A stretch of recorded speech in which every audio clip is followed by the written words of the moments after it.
Welcome to the Workbench and welcome to another episode of Wheels Wings TV. Today, in recognition of the 80th anniversary of the signing of the Lend-Lease Agreement, we have Zvezda's new 1/35th scale M4A2 Sherman, quite appropriately supplied with Soviet markings.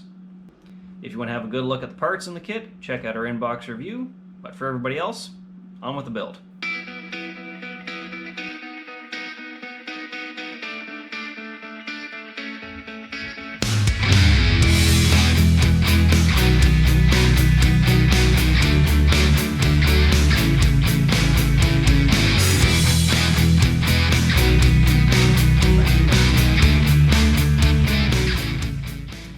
We're going to start with the main gun, which is molded in one piece with the coaxial machine gun.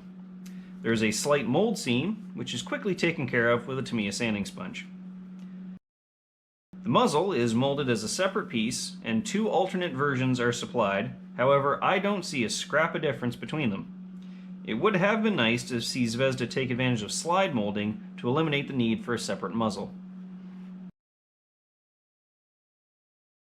The bottom of the turret bustle is molded separately, as well as the turret ring. I'm not sure why they wouldn't mold these two parts as one. There's a noticeable mold seam on the left side of the turret that needs to be sanded down, as well as the joint where the bottom of the bustle attaches. There is an actual casting seam here on real Shermans, and this we will replicate with an irregular bead of sprue goo. The lower hull is provided in flat pack style with a positive snug fit all around. That being said, I found the rear of the transmission housing was left floating, although being hidden on the bottom I wasn't too concerned. Next up is the suspension bogies. The road wheels require no cleanup, and the bogies themselves go together quickly and securely. With all 6 bogies, the idler wheels, and the drive sprockets done, we are ready for the tracks. We're going to stick to our usual method of making the suspension as a separate subassembly for ease of painting and weathering. Pay careful attention as the drive sprockets are keyed to only go on one way. I started with the 4 links on the idler and the 5 links on the drive sprocket.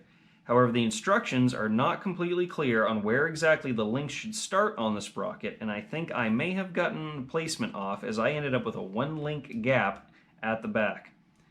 My remedy was to simply remove the mounting pin for the idler wheel and shift the wheel forward. If I was to do this again, I would suggest starting at the idler with its links in place and use it to locate the top run of track, then glue the individual links to the sprocket.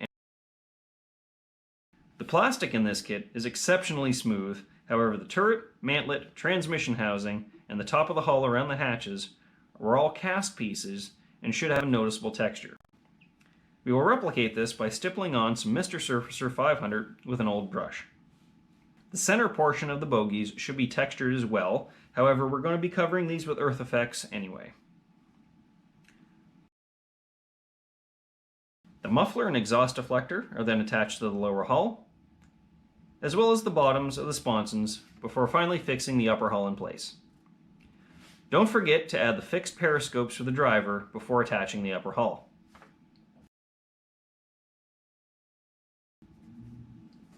With the major assemblies taken care of, we can busy ourselves with the various hatches, handles, tools, periscopes, and other bits. I would suggest using a razor saw to remove the periscope guards from the sprue to avoid damaging them. The applique armor plates welded over the ammo racks are provided separately. However, the torch cuts around the perimeter are a bit soft and were improved with a few swipes of an 80 grit super sanding block. We're now ready for primer. Not before masking the gluing surfaces for the bogies and sprockets with some Mr. Masking Saw. For primer, we will use the same custom mixed dark brown Stynylrez as we used on the Panzer IV.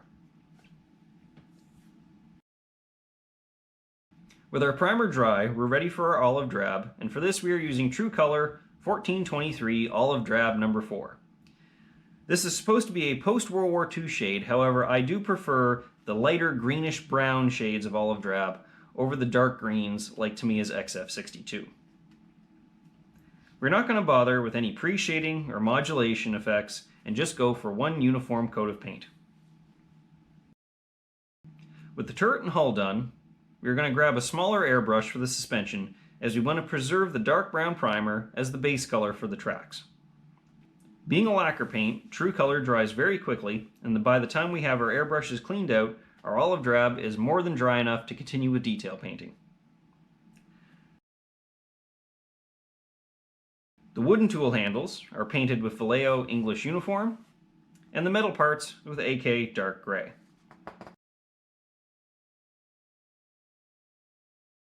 The rubber rims of the road wheels are appropriately painted with AK Rubber Black. By now you will have noticed that there is no tow cable. The cable in this kit is molded on the sprues instead of a string or wire, and mine was in 4 different pieces, so I elected to just leave it off this build. We mix up a dark blue-black for the periscope lenses before painting the inside of the headlights with Testors Enamel Chrome. The machine guns are done with Humbrol Metal Coat gunmetal, and once dry, polished with a soft brush. This does a good job of replicating the Parkerized finish often seen on Second World War American small arms. The muffler is painted with AK Dark and Medium Gray, and we will blend and stipple these while still wet for variation in the color.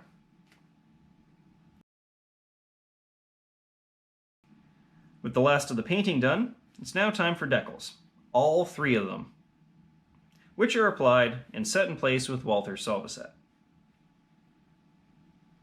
Once the decals are dry, we could just jump straight to weathering. However, I have found through experience that true color is not completely resistant to enamel thinners, so for a bit of insurance, we will apply a few light coats of Tamiya LP24 Semi-Gloss Clear. Now we can start on the weathering, with our first step being to pick out all the details with some brown wash for German Dark Yellow by Ammo. This wasn't quite dark enough, so I went back over some areas with dark wash mixed with the brown before using the dark wash straight from the bottle for the engine grills.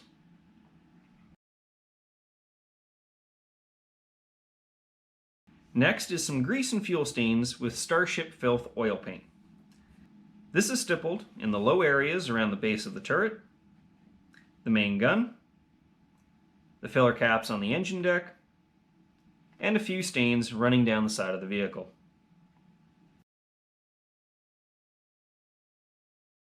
Because grease and oil attract dirt and dust, we will follow with some dark mud around the previous stains.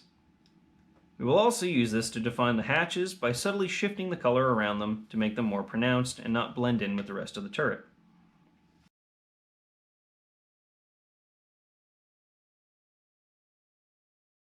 Once we're happy with our oils and they've had time to dry, we will give the model its final flat finish with Testors Dull Coat.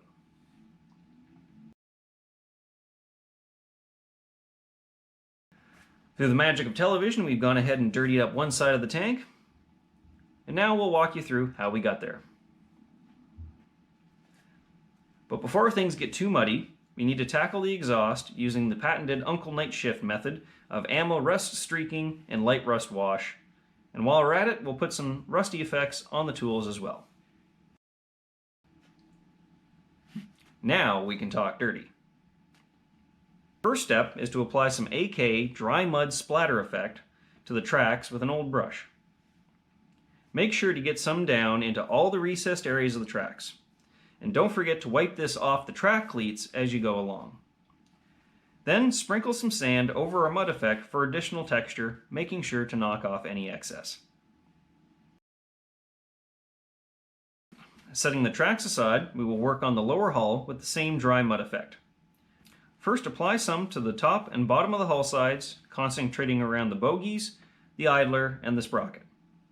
Take a clean brush and some water and blend the edges upwards and downwards, leaving some areas with lighter and others with heavier streaks. Don't forget the undersides of the sponsons, blending them front and back. Sprinkle some more sand on the areas with the heaviest mud for texture. Apply some of the dry mud to the tops of the suspension bogies as well, along with some more sand for extra texture to show where the earth would fall off the tracks and collect on the flat top. Now with a slightly thinned mix of our dry mud, speckle this on the lower hull, concentrating around the bogies, along the sponsons, and around the drive sprocket and idler wheel. Don't forget to apply this to the suspension as well, focusing on the tops and bottoms of the bogies and along the wheels. Once you're happy, step away and leave everything to dry.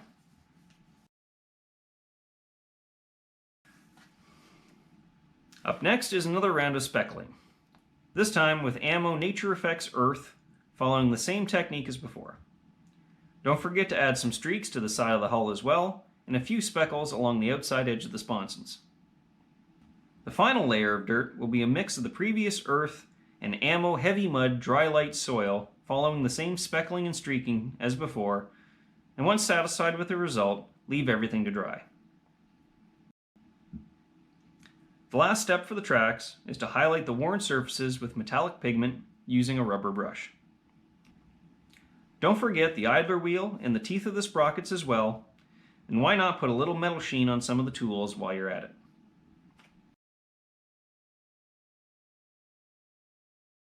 All that's left to do is to remove the masking and securely glue the suspension to the hull. Our final weathering step is a dry brush over all the raised details. However, instead of the usual technique of dry brushing a lighter color, we're going to use a mix of AK US Dark Green and Vallejo Glossy Black. The paint on Shermans didn't really chip. Instead, the paint would typically be polished with use, resulting in areas that would be smoother and thus would appear slightly darker than the paint around it. Focus this dry brushing more heavily on the engine deck, the top of the turret, and around the driver's hatches. Speaking of shiny things, up next is fixing the clear lens to the headlights and applying some clear gloss to the periscopes before finally attaching the radio antenna after replacing the aerial with a suitable length of 0.4mm steel music wire. And with the final piece in place, our Sherman is done.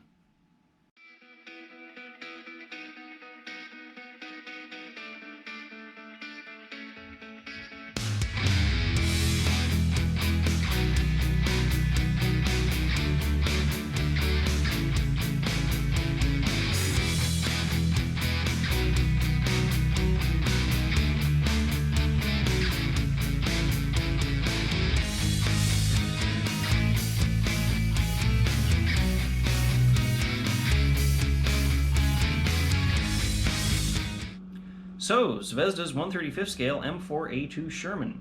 This was an extremely pleasant kit to put together, and aside from the broken tow cable, and what were probably my own issues putting the tracks together, I would rank this kit right up there with the latest Easy 8 kits from Tamiya. Zvezda have plans for an M4A3 76mm Sherman later in 2021, and I think we're going to have to build one of those as well to go alongside with our M4A2. Thanks very much, catch you next time.